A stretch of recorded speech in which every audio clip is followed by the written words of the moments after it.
बिस्मिल्लाहिर्रहमानिर्रहीम। आज की इस वीडियो में हम करेंगे एग्जाम्पल 6.1 जो कि है स्लैब के रिलेटेड। अब स्लैब्स दो तरह की होती हैं, एक होती है वन वे स्लैब और दूसरी होती है two way slab. One way slab ऐसी स्लैब को कहते हैं जिसकी लंबाई उसकी चौड़ाई के 2 गुना से ज़्यादा हो, और टू वे स्लैब ऐसी स्लैब को कहते हैं जिसकी लंबाई उसकी चौड़ाई के 2 गुना से कम हो।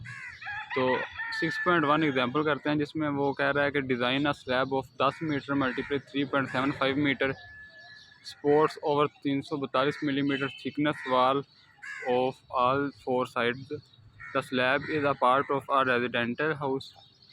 कंक्रीट की strength 18, steel 280, use US bar and prepare bar bend schedule. मतलब वो कह रहा है कि जो स्लैब का एरिया है वो 10 मीटर मल्टीप्लाई 3.75 मीटर है, और जो वाल की थिकनेस है वो चारों तरफ 342 मिलीमीटर है, और कंक्रीट की स्ट्रेंथ 18 है और स्टील की स्ट्रेंथ 280 है। तो सबसे पहले हम चेक करते हैं कि ये स्लैब है कौन सी, वन वे स्लैब है या टू वे स्लैब है। अब हम लेंथ को 3.75 पे डिवाइड करते हैं, तो जो हमारे पास आंसर आया है वो है 2.67। मतलब ये स्लैब लंबाई उसकी चौड़ाई के 2 गुना से ज़्यादा है, इसलिए ये वन वे स्लैब है। तो अब सबसे पहले हम फाइंड करते हैं कि इसकी मिनिमम हाइट कितनी होगी, तो स्लैब की मोटाई मतलब। अब उसके लिए हम देखेंगे जो चैप्टर में 6.1 नंबर टेबल है ना। अब हम ये जैसे ये स्लैब शो हो रही है कि ये 10 मीटर उसकी लंबाई है, 3.75 मीटर उसकी चौड़ाई है। बार बैंड की शेड्यूल बनाना है। सबसे पहले चेक कर लिया वन वे है या टू वे स्लैब है। उसके बाद एच मिनिमम निकाल लिया जो कि 6.1 टेबल के हिसाब से सिंपली सपोर्टेड बीम के लिए 280, स्टील की स्ट्रेंथ के लिए फार्मूला होता है L/25, वो हमने निकाल लिया। L तो वो एल हमारे पास है 3.75 मीटर, उसको मिलीमीटर में कर लिया, जमा 114 मल्टीप्लाई 2। 114 जो है वो हमारी वाल की थिकनेस है, क्योंकि हमने हाफ ब्रिक निकाल ली थी उसमें से, तो इसलिए वो 228 बन गई थी। 222 का हाफ लेंगे, वो 114 आएगा, उसको 2 से मल्टीप्लाई करके 25 फार्मूले के हिसाब से पुट करेंगे। एच मिनिमम हमारे पास 159 मिलीमीटर आ गया, उसको हम 160 कह लेते हैं। उसके बाद हम निकालेंगे इफेक्टिव डेप्थ, वो होती है H-27। अब 27 कहाँ से आया? 20 कंक्रीट कवर होता है, और आमतौर पर जो स्लैब में स्टील बार यूज़ होती है वो 13 की होती है। तो अगर हम 13 को 2 में डिवाइड करें और 20 में जमा करें तो वो बनता है 26.5, मतलब तकरीबन 27। इसलिए हम करेंगे H-27, मतलब H हमारे पास 160 है, और 27 माइनस करेंगे तो H हमारे पास इफेक्टिव डेप्थ 133 मिलीमीटर आ जाएगी। अब हम L निकाल लेते हैं, तो L होता है क्लियर स्पैन जमा H। ये मुख्तलिफ आर्थर्स ने L की वैल्यूज़ मुख्तलिफ रखी हैं। किसी ने क्लियर स्पैन को ही L रखा है, किसी ने क्लियर स्पैन में प्लस H को L रखा है। तो यहाँ पे जो आर्थर है उसने क्लियर स्पैन प्लस H को L रखा है। तो क्लियर स्पैन हमारे पास 3.75 है, H हमारे पास जो ये 160 निकला है, जमा करेंगे वो आएगा 3.91। अब हम निकालते हैं डेड लोड। सबसे पहले RC स्लैब जो पड़ी है उसका निकालेंगे, वो उसकी हमने कितनी रखी थी मोटाई, वो 160 रखी थी, ये हमने निकाल ली है ये वाली। तो वो 160 डिवाइडेड बाई 1000 मल्टीप्लाई 2400 उसके डेंसिटी से करेंगे तो वो 384 kg आ गया पर मीटर स्क्वायर आ गया स्लैब का लोड। ब्रिक का निकालने के लिए 75 डिवाइडेड बाई 100 मल्टीप्लाई उसकी डेंसिटी 1800 है, वो आ जाएगी।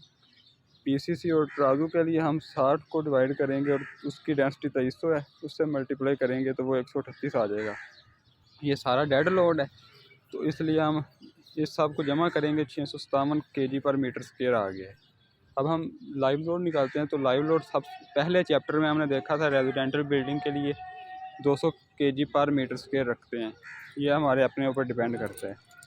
तो ये लाइव लोड आ गया, डेड लोड भी आ गया। हम फैक्टर लोड निकालते हैं। फैक्टर लोड का फार्मूला होता है 1.2 डेड जमा 1.6 लाइव। 1.2 डेड कितना हमारे पास 657, ये निकला, उसको ज़रूरत दे दी। लाइव लोड हमारे पास 200 है, उसको 1.6 से मल्टीप्लाई दे कर दिया, वो आ गया 1108.4। उसको किलो न्यूटन पर मीटर में करने के लिए हमने 9.81 डिवाइडेड बाय 1000 कर दिया, तो वो किलो न्यूटन पर मीटर आ जाएगा। अब हम निकालते हैं बेंडिंग मूवमेंट। बेंडिंग मूवमेंट का फार्मूला होता है W/L²/8। W हमारे पास निकला कितना है 10.87, L हमारे पास 3.91 ये निकाला था, डिवाइडेड बाय 8 करेंगे वो आ जाएगा 20.77 किलो न्यूटन डॉट मीटर। इसके साथ मल्टीप्लाई 10⁻6 भी होगा, लेकिन वो हम किलो न्यूटन डॉट मीटर कर किया इसलिए हम नहीं लगाएंगे। अब नीचे हम डायरेक्ट फार्मूला लगाएंगे फैक्टर का। अब हम डायरेक्ट फार्मूला लगाएंगे रो का, एरिया निकालने के लिए रो का डायरेक्ट फार्मूला लगाएंगे ट्रायल मेथड से बचने के लिए। तो रो का फार्मूला होता है 0.85 FC prime over FY 1 minus √1 - 2.614 MU over BT² multiply F prime C। FY हमारे पास 280 है, F प्राइम C 18 है, वो लगा दिया। MU हमारे पास 20.77 निकला था, मल्टीप्लाई 10⁻6 कर देंगे, डिवाइडेड बाय B हमारे पास हमने 1 मीटर के लिए लिया था, तो हम V की जगह पे 1000 पुट कर देंगे। B की जगह पे 1000 पुट कर दिया, और D हमारे पास ये निकला था 133, वो हम पुट कर देंगे। उसका स्क्वायर मल्टीप्लाई FC प्राइम फिर 18 है, उसका अंडर रूट लेंगे, वो सारे इक्वेशन को हल करेंगे तो वो आ जाएगा 0.00486। अब एरिया निकालने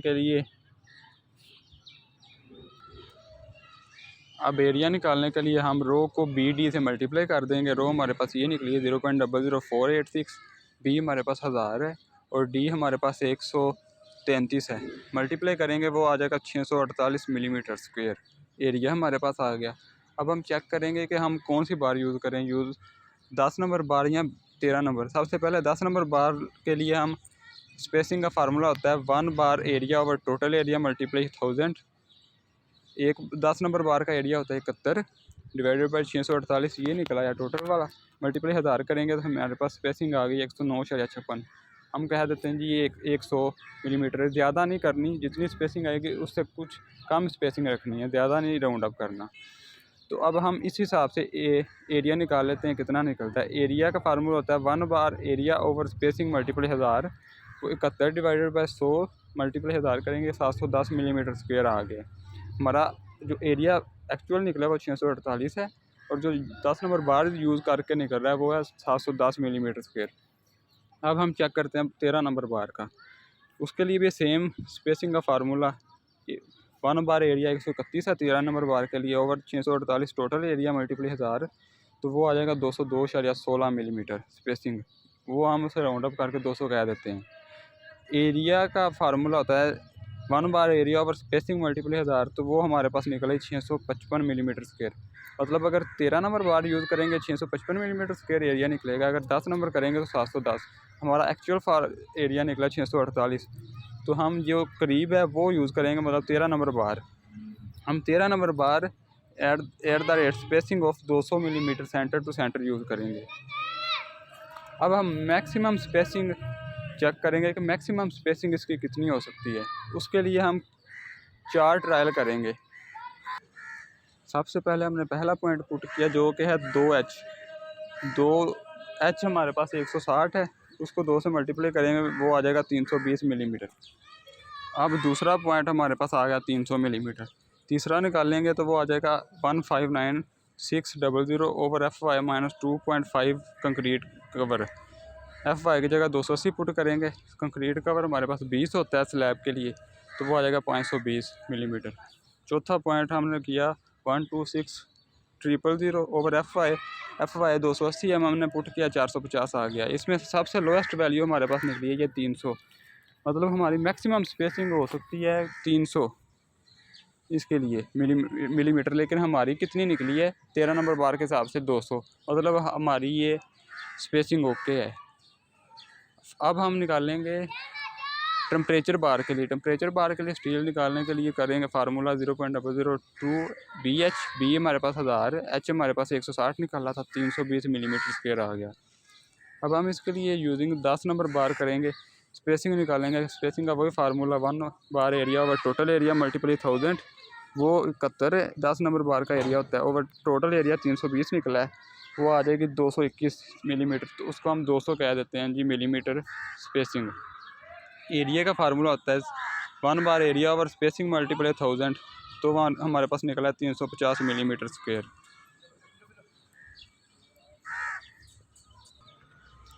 अब हम मैक्सिमम टेम्परेचर बार के लिए भी मैक्सिमम स्पेसिंग निकालने के लिए वही 4 पॉइंट्स लगाएंगे। पहले 2.5 एच की जगह 160 पुट किया, वो 400 मिलीमीटर आ गया। दूसरा 375 आ गया। तीसरा उसी तरह फार्मूला पुट किया तो वो आ जाएगा 520 मिलीमीटर। चौथे में 450 आ जाएगा। तो हमारे पास लोएस्ट जो वैल्यू निकली है वो है 375 मिलीमीटर मैक्सिमम स्पेसिंग। तो हमारी कितनी है 200 मिलीमीटर टेम्परेचर बार के लिए। इसका मतलब हमारी स्पेसिंग ओके है। अब हम चेक करेंगे शेयर चेक करने का फार्मूला होता है VU is equal to QU LN/2 - T। QU हमारे पास जो MU निकला है उसकी वैल्यू 10.87 पुट करेंगे। LN 3.75 है और D 133 है, उसको मीटर में कर लिया। VU हमारे पास निकला है 18.94, यानी कि शेयर स्ट्रेंथ किलो न्यूटन। अब फैक्टर VC निकालने के लिए फैक्टर होता है 0.75 और VC का फार्मूला लगा दिया 0.17 FC prime under BW multiply D। FC prime 18 है, BW 1000 है, D हमारे पास 133 है। वैल्यू पुट करके निकालेंगे वो आ जाएगा 71.94 किलो न्यूटन। अब ये हमारी ये शो कर रहा है इसमें फिगर में ये मेन और डिस्ट्रीब्यूशन बार। ये जो आपको नज़र आ रही है ना, ये वाली ये दो जो बार नज़र आ रही है ये हमारे पास मेन बार हैं जो कि शॉर्ट स्पैन में डाली जाएंगी, जिसका होगा 13 नंबर बार होगी और spacing 200 millimetre centre to centre होगी। और जो दो लंबाई में शो हो रही है ना ये वाली ये होती है टेम्परेचर बार, और इसकी के लिए हम यूज़ करेंगे 10 नंबर बार और 200 millimetre spacing centre to centre. अब ये जो आपको पॉइंट्स नज़र आ रहे हैं ये बेंड अप के हैं। मतलब ये जो मेन बार है ये पहले एक तरफ से बेंड अप होगी, फिर दूसरी तरफ से बेंड अप होगी, इस तरफ से ये बेंड अप हुई है, फिर उस तरफ से बेंड अप हुई है। इस तरह डिस्ट्रीब्यूशन बार पहले एक तरफ बेंड अप हुई, फिर दूसरी तरफ से बेंड अप हुई। और जो हम लगाएंगे ना शेयर के लिए नेगेटिव बार्स के लिए, वो हम ये चारों तरफ जो आपको पॉइंट्स नज़र आ रहे हैं ये वाली है। इसके लिए हम ये जो मेन बार देना ये वाली दो, एक ये और एक ये, इसकी नंबरिंग हो जाएगी नंबर 10 एट द रेट इसका डबल हो जाएगा। मतलब ये पहले main bar 200 millimetre centre to centre थी, अब 400 हो जाएंगी। इसी तरह जो डिस्ट्रीब्यूशन बार पहले 200 थी मिलीमीटर, अब 400 हो जाएंगी। नंबर 10 400 सेंटर टू सेंटर हो जाएगी। अब हम कैलकुलेट करते हैं कि बार बैंडिंग शेड्यूल कितना इसमें स्टील यूज़ होगा। तो नंबर ऑफ बार पहले उसने क्या कह दिया, उसने जो मेन बार है ना ये वाली, इसको M1 कह दिया, और ये जो डिस्ट्रीब्यूशन बार है इसको D1 कह दिया। और ये जो शेयर के लिए इस्तेमाल हुई हैं दो मेन बार, इसको उसने कह दिया M2। और जो डिस्ट्रीब्यूशन के लिए दो बार यूज़ हुई हैं उसे उसने कह दिया D2। सबसे पहले हम number of bars for M1 निकालेंगे, मेन बार्स कितनी डलेंगी। तो उसके लिए हम डिस्ट्रीब्यूशन बार वाला फासला लेंगे, मतलब 10 मीटर, वो आ जाएगा 10,000 प्लस हमारे पास बार की थिकनेस कितनी थी, वो थी 342। 342 को मल्टीप्लाई करेंगे 2 से और डिवाइड कर देंगे स्पेसिंग पे। वो 200 पे डिवाइड किया तो वो हमारे पास 53.28 बार्स निकल आई हैं, जो कि हम 54 कह देते हैं कि 54 बार्स जो हमारी मेन M1 डलेंगे। अब उस मेन बार की लेंथ कितनी निकलेगी, तो वो सबसे पहले तो उसकी ये मेन बार की लंबाई है 3.75, उसको मिलीमीटर में कर दिया 3750। और जो थिकनेस थी बाल की वो 342 थी, उसको 2 से मल्टीप्लाई कर दिया, जमा ये जो बेंड हो रही है, क्योंकि ये मेन बार बेंड हो रही है इसलिए फार्मूला लगाएंगे 0.414H प्लस ये 90 डिग्री के एंगल पे हुक बना रही है, इसलिए ये हमने 18D लगा दिया। 18 और D उसका डाया था 13 नंबर, तो हमने 18 को मल्टीप्लाई 13 से कर दिया, माइनस कंक्रीट का पर दोनों तरफ से माइनस कर दिया, 20 मल्टीप्लाई 2। अब हम ये जो 0.414 के लिए साथ H है ना वो निकालेंगे। H होती है ये वाली, ये जो बेंड अप हो रही है ना, इसकी ये जो हाइट है ना, इसको एच कहते हैं। तो वो कितनी है स्लैब की थिकनेस, वो है 160 माइनस दोनों तरफ से कंक्रीट का रबर माइनस कर दिया, माइनस 13 नंबर की बार जो यूज़ हो रही है वो माइनस की, वो आ जाएगा एच 107। अब वो 107 को इसमें पुट करेंगे तो वो आ जाएगा हमारे पास लेंथ 4672.29 मिलीमीटर, उसको मीटर में कर दिया 4.675 मीटर। अब हम निकालेंगे फॉर D2 लेंथ, मतलब डिस्ट्रीब्यूशन बार की लेंथ। अब डिस्ट्रीब्यूशन बार की लेंथ निकालने के लिए उसी तरह डिस्ट्रीब्यूशन बार की लेंथ ली है 10,000 प्लस दोनों तरफ से वो वाल की थिकनेस 342 मल्टीप्लाई 2 प्लस 0.414 एच, क्योंकि इसकी भी बेंड अप हो रही है, plus 18D minus concrete cover. तो 18 डाया कितना था 10 नंबर बार से, इसलिए 10 फुट कर दिया। एच निकालेंगे अब हम एच निकालेंगे तो वो आ जाएगी 160 minus concrete cover minus main बार जो हमने डाली थी 13 नंबर की दोनों तरफ से वो, और माइनस 10 क्या माइनस करेंगे, यह डिस्ट्रीब्यूशन बार डाया हाफ, वो पुट करेंगे तो एच आ जाएगा 84। अब हम उसी तरह एच इस पूरे फार्मूले में सिर्फ 84 एच की जगह 84 पुट करेंगे और D1 की लेंथ आ जाएगी हमारे पास 11.54 मीटर। अब नंबर ऑफ़ डिस्ट्रीब्यूशन बार निकालेंगे तो वो शॉर्टर स्पैन को स्पेसिंग से डिवाइड कर देंगे। शॉर्टर स्पैन कितना है 3.75, उसको मिलीमीटर में करके 200 स्पेसिंग है डिवाइड किया तो वो 18.75 निकल रही है, तो हमने 19 बार कह दी डिस्ट्रीब्यूशन। अब हम निकालेंगे M2 जो हमारी शेयर के लिए हमने डालनी है, तो उसके लिए जो हमने M2 निकाली उसके लिए हम L/5 करते हैं।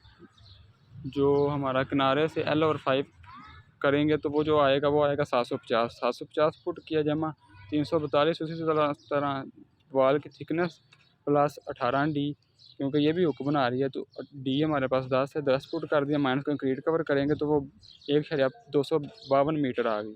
इस तरह D2 भी सेम टू सेम इसी तरह निकलेगी, कोई चेंजिंग नहीं होगी, वो भी 1.252 निकलेगी। अब हैंगर बार जो हमने शेयर बार्स डाली है ना, उनको सहारा देने के लिए हमने कुछ हैंगर बार भी डालनी है टॉप और बॉटम पे, इसलिए हमने वो भी निकालनी है H1 और H2।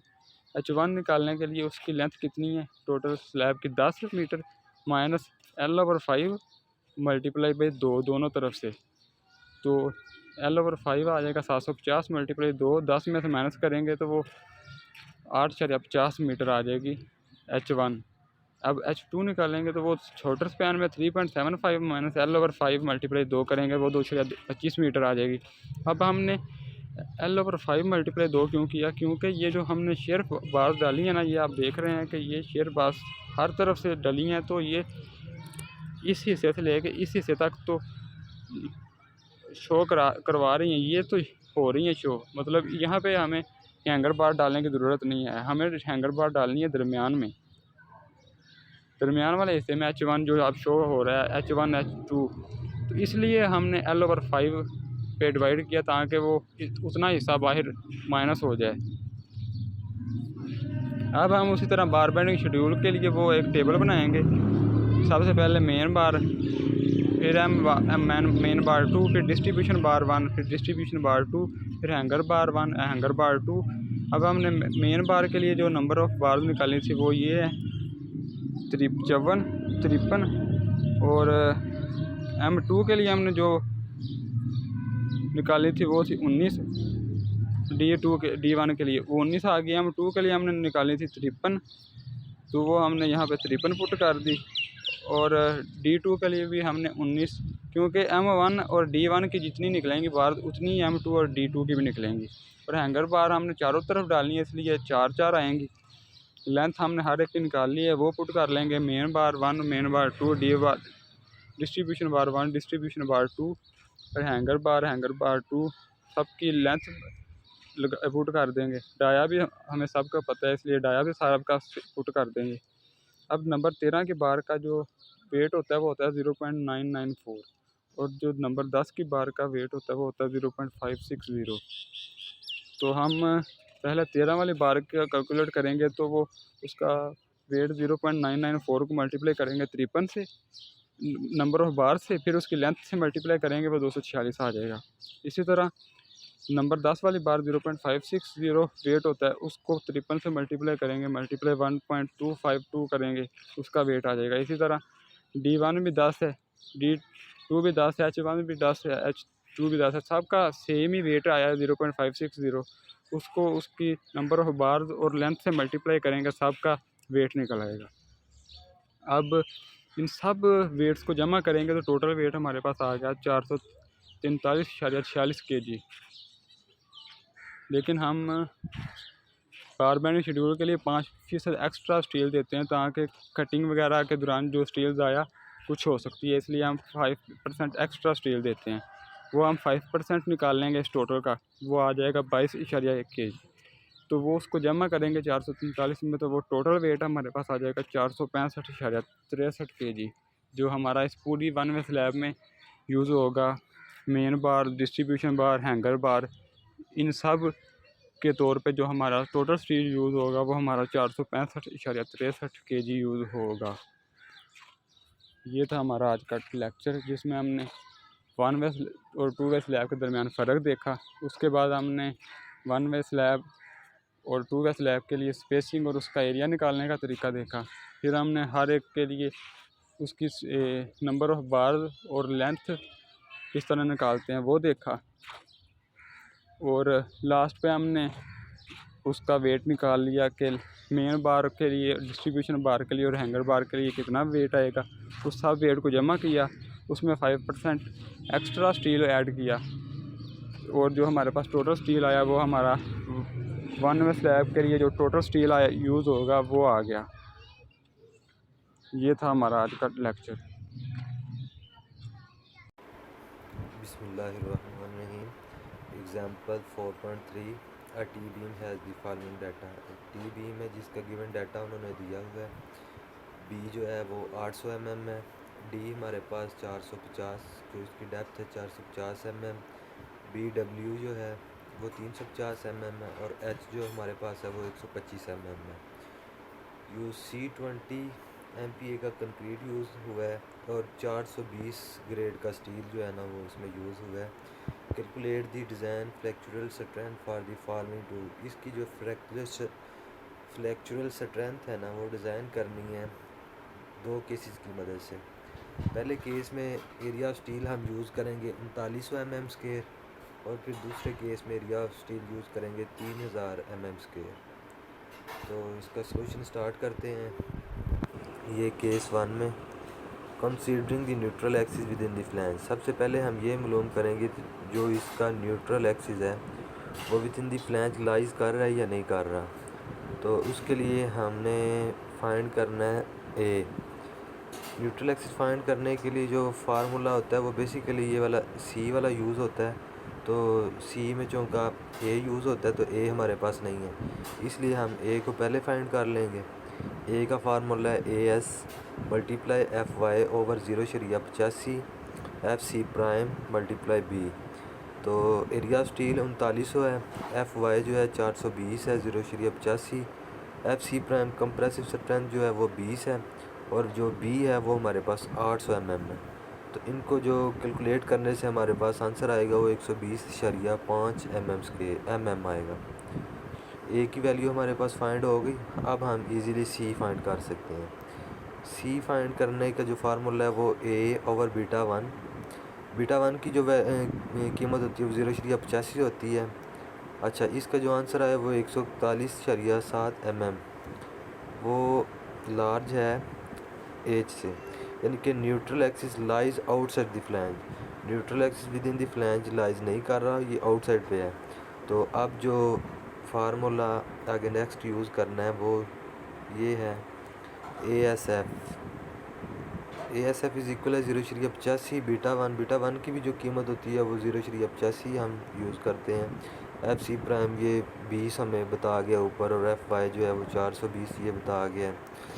800 इसकी बी है, और बी वेब जो है वो 350 है। बी में से बी वेब जो है वो हम माइनस करते हैं, तो जो हमारे पास आंसर आएगा वो 1935 mm स्क्वायर आएगा।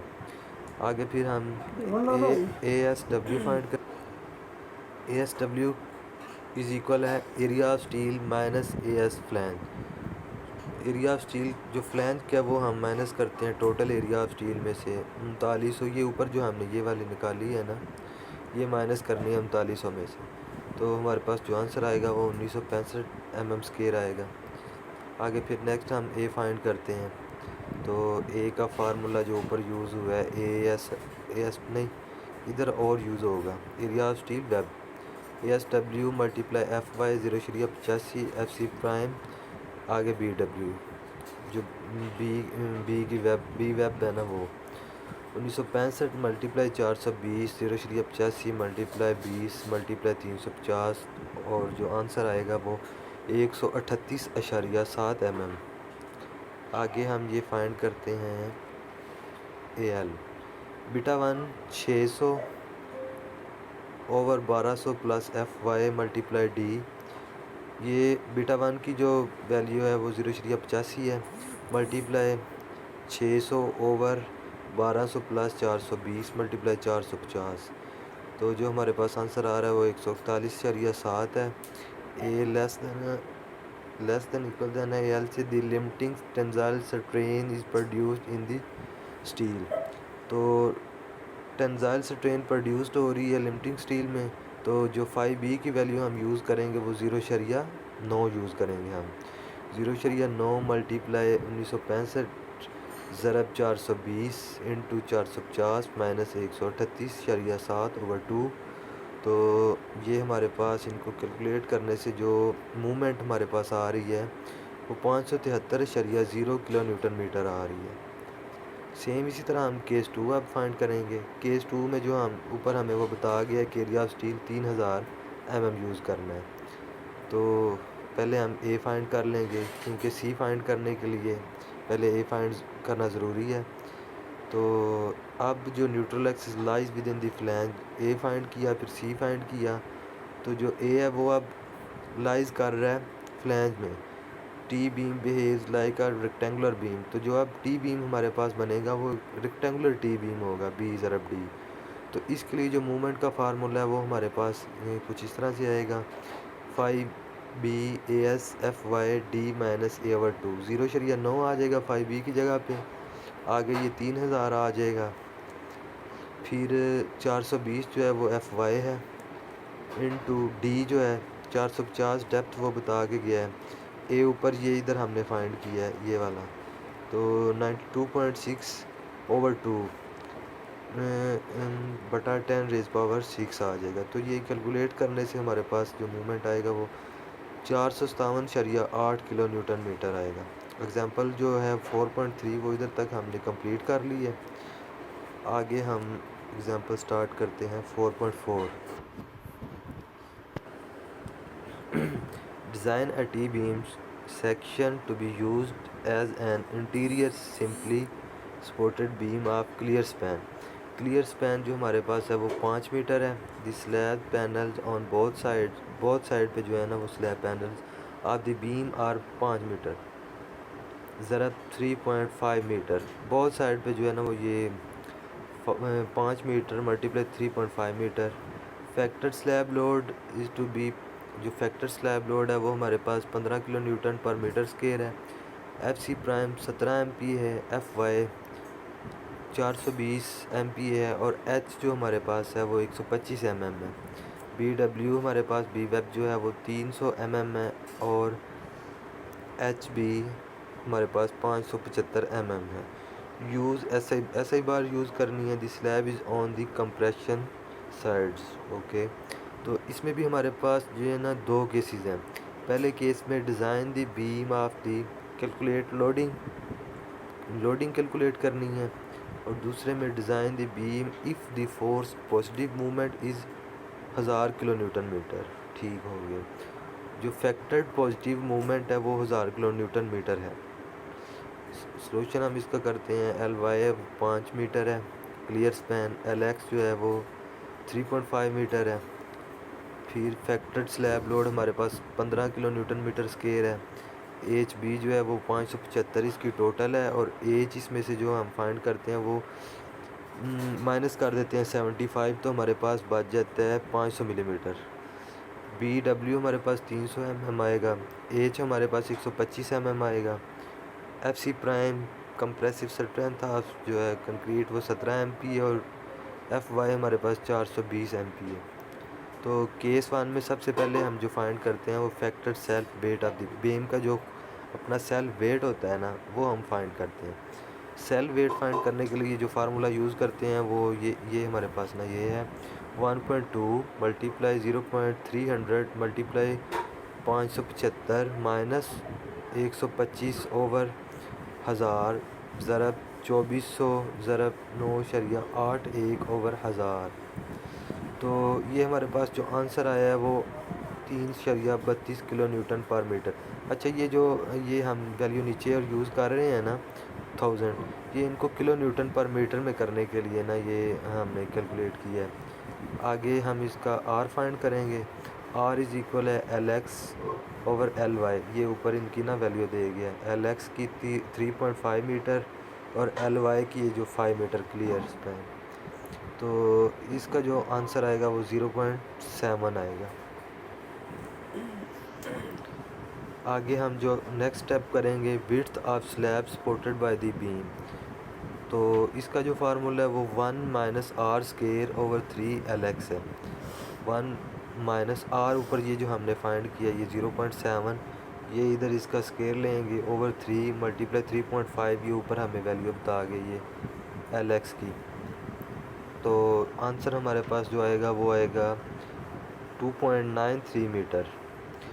आगे नेक्स्ट स्टेप में फैक्टर स्लैब लोड फाइंड करेंगे। तो वो 2.93 मल्टीप्लाई 15.00, इसको मल्टीप्लाई कर देंगे 15.00 से, तो हमारे पास फैक्टर स्लैब लोड आ जाएगा जो कि 43.95 किलो न्यूटन पर मीटर है। आगे हम जो फाइंड करेंगे वो टोटल फैक्टर लोड है। ये इसको और ऊपर वाले को इंक्लूड करके टोटल फैक्टर लोड जो है वो इज़ इक्वल है WU इज़ इक्वल है 43.95 प्लस इसमें हम ऐड करेंगे 3.82। अच्छा, इसमें ये ना 3.82 ये हमने इसमें ऐड करना है, तो हमारे पास आंसर आ जाएगा 47.777 किलो न्यूटन पर मीटर। आगे MU फाइंड करने का जो फार्मूला है वो WU ln स्केयर ओवर 8 है। तो इसके लिए ये ऊपर हमने जो है WU तो ऊपर हमने ये फाइंड किया ना, ये total factor load 47.777 multiply 5 square ln जो ये ऊपर दे गया है 5 मीटर, इसका हमने स्केयर लेना है ओवर 8। तो ये हमारे पास आंसर आ जाएगा 149.3 kilo newton metre. Effective slab width B is the smallest of the following. अच्छा, इसमें जो सबसे छोटी इसकी जो B है ना, सबसे छोटा B वो हमने यूज़ करना है। तो देख लेते हैं हम इसमें सबसे छोटा कौन सा है। ln over 4 plus BW। तो ln जो है वो हमारे पास 5000 है ओवर 4 प्लस इसमें जो प्लस करना है वो 300 है, ये ऊपर हमें 300 ये वाला BW। तो इज़ इक्वल आएगा 1550 mm। सेम इसी तरह नीचे 16 HF plus BW 16 plus 16 multiply 125, ये 300 फिर वो यूज़ करना है, तो इज़ इक्वल आएगा 2300 mm। फिर same BW plus 0.5 SCR plus 0.5 SCR is equal है 300 प्लस 0.5 मल्टीप्लाई 3500 मल्टीप्लाई 2, तो ये हमारे पास आ जाएगा 3800 mm। तो ये 1550 mm जो B है ना, ये हमने आगे यूज़ करना है। अज्यूमिंग कर लेते हैं A बीटा 1 H, बीटा 1 की कीमत जो है वो 0.85 है और H हमें 125 ये हमें प्रोवाइड कर गया गिवन डेटा में। तो आंसर आ जाएगा जी A का 106.3 mm। ट्रायल 1 में एरिया ऑफ स्टील जो है वो हम फाइंड करने का फार्मूला है mu/5b/fy(d-a/2)। तो mu जो है वो ऊपर हम फाइंड कर चुके हैं 149.3 मल्टीप्लाई 10⁻⁶/0.9। बी की कीमत इसमें हम जो यूज़ करेंगे वो 0.9 यूज़ करेंगे। एफ वाई वो गिवन डाटा में बता गया 420 जो है वो हम यूज़ करेंगे। ये 5000 जो है ये भी वो हमें बता गया है। इसका डी जो है 106.3/2। तो इनको कैलकुलेट करने से जो आंसर आएगा वो 884 मिलीमीटर स्क्वायर आ जाएगा। आगे ट्रायल का हम ए फाइंड करेंगे। ए इज़ इक्वल है ASFY, जो एग्जांपल 4.3 में फार्मूला यूज़ हुआ था वही सेम इधर भी यूज़ हो रहा है, क्योंकि सी फाइंड करने के लिए ए का होना हमारे पास ज़रूरी है। तो पहले हम ए फाइंड कर लेंगे। तो ए हमारे पास आएगा 16.3 mm। सी का फार्मूला है ए इज़ ओवर β1। तो 19.2 mm इसका आंसर आया है, जो कि लेस दैन एज से neutral axis lies with in the flange. Neutral axis जो है वो फ्लैंज के अंदर लाइज कर रहा है। रिवाइज करेंगे तो रिवाइज में ए एस इज इक्वल है 806 millimetre square, A is equal है 14.9 millimetre, A S is equal है 802 मिलीमीटर स्क्वायर। तो ए एल इज इक्वल है β1 600/1200 plus F Y multiply D. β1 की कीमत 0.85 है, 600 वैसे ही आ गया, ओवर 1200 प्लस 420 वो हमें ऊपर गिवन डेटा में बता गया, multiply 500 is equal 157.4 mm। A less than A L the limiting tensile strain is produced in the steel and 5b is equal 0.9। ये बता गया है कि जो 5b की वैल्यू है वो हम 0.9 यूज़ करेंगे। आगे रो डब्ल्यू फाइंड करेंगे। रो डब्ल्यू फाइंड करने का फार्मूला है AS/BW मल्टीप्लाई डी। तो इनकी वैल्यू पुट करके कैलकुलेट करेंगे तो जो आंसर हमारे पास आएगा वो 0.00537 आ जाएगा। फिर रो मिनिमम फाइंड करेंगे 1.4 ओवर एफ वाई 420 हमें बता गया, तो इसका आंसर आ जाएगा 0.00333। आगे रो डब्ल्यू ग्रेटर देन है रो मिनिमम से, तो ये जो है ना ये इधर हमें बता गया रो डब्ल्यू जो है वो ग्रेटर देन है रो मिनिमम से। तो ओके है बीम हमारा। ए एस इज इक्वल है 802 मिलीमीटर स्क्वायर। तो 3 बारें हम यूज़ करेंगे 20 नंबर की। The reinforcement details are show in figure के अंदर वो इसकी ना स्टील की सारी डिटेल बता गया। ये हमारे पास जो है बीम का क्रॉस सेक्शन है 575 इसकी जो डी की है, और ये ऊपर 320 है। ये इधर उसने 2 बारें यूज़ की हैं 15 नंबर की, 250 millimetre centre to centre zoom किया है। 2 बारें फिर उसने यूज़ की हैं 20 नंबर की। ये नीचे एक बार जी ये जो सेंटर है में है इसने यूज़ किया है 20 नंबर की। तो ये नीचे ये 300 है, ये इधर भी 300 है। टोटल इसका जो स्पैन है वो 4700 आ जाएगा लॉन्गिट्यूडिनल सेक्शन में। ये जो वो बता रहा है 2 बारें उसने यूज़ की हैं 20 नंबर की। ये 2 बारें जो ऊपर यूज़ हो रही हैं वो 15 नंबर की हो रही हैं। तो 250 millimetre centre to centre stirrups का जो वो सेंटर टू सेंटर यूज़ कर रहा है।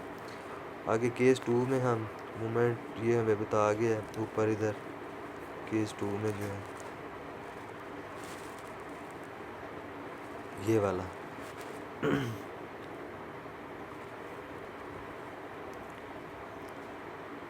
1000 किलो न्यूटन मीटर है। अज्यूमिंग ए β1 की कीमत 0.85 है, मल्टीप्लाई 125 6.3 mm इसका आंसर आ जाएगा। Trial A S equal same जैसे ऊपर स्टेप किए हैं mu/5b/fy(d-a/2।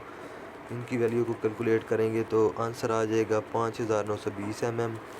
सेम फिर ए फाइंड करेंगे। सी फाइंड करने के लिए पहले करते हैं तो ASFY over 0.85 FC prime B, इनकी वैल्यू पुट करके कैलकुलेट करेंगे 109.4 आ जाएगा।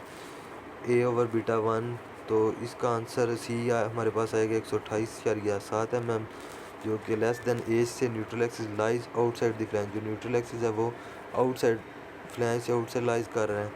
तो फिर हम जो मूवमेंट का फार्मूला यूज़ करेंगे वो आएगा 5B/M/F इज इक्वल है 5BAS/FY D minus beta 1H/2। तो ये हमारे पास आंसर आ जाएगा 783.3 किलो न्यूटन मीटर। MU माइनस MF, MW निकालने के लिए हम MU में से MF में माइनस करते हैं, तो 1000 में से 783.3 माइनस करें तो हमारे पास जो आंसर आएगा वो 216.7 kilo newton metre. Assume A 110 millimetre, trial ASW MU/5B/FY/D माइनस A/2 फार्मूला यूज़ करके 1288 मिलीमीटर स्क्वायर आ जाएगा। सेम उसी तरह A फाइंड करेंगे, वो आएगा 123 mm, ASW 1307 mm, A 125 mm, ASW 1310 mm square. AS is equal है ASW प्लस ASF, इन दोनों को ना प्लस कर देंगे, तो प्लस करके जो हमारे पास आंसर आएगा वो आएगा 5947 मिलीमीटर स्क्वायर। तो 12 बारें यूज़ करेंगे 25 नंबर की। The limiting tensile strain is produced in the steel and 5B, ये फिर बता रहा है कि 5B की जो वैल्यू हम यूज़ करेंगे वो 0.9 है, क्योंकि लिमिटिंग स्ट्रेन प्रोड्यूस्ड हो रही है। ये भी वो बता गया क्रॉस सेक्शन में। 2 बारें यूज़ हुई हैं 15 नंबर की, फिर ये ऊपर 4 बारें ये वाली जो यूज़ हो रही हैं 25 नंबर की, फिर नीचे वो 250 millimetre centre to centre zoom कर गया, 4 बारें यूज़ हो रही हैं ये नीचे 25 नंबर की, फिर ये नीचे 4 बारें यूज़ हो रही हैं, टोटल 12 बारें उसने ये नीचे यूज़ की हैं। तो ये 575 उसकी जो D है, 300B है उसकी। तो ये केस 2 भी हमने कंप्लीट कर लिया है, दोनों एग्जाम्पलें हमने कंप्लीट कर ली हैं। शुक्रिया।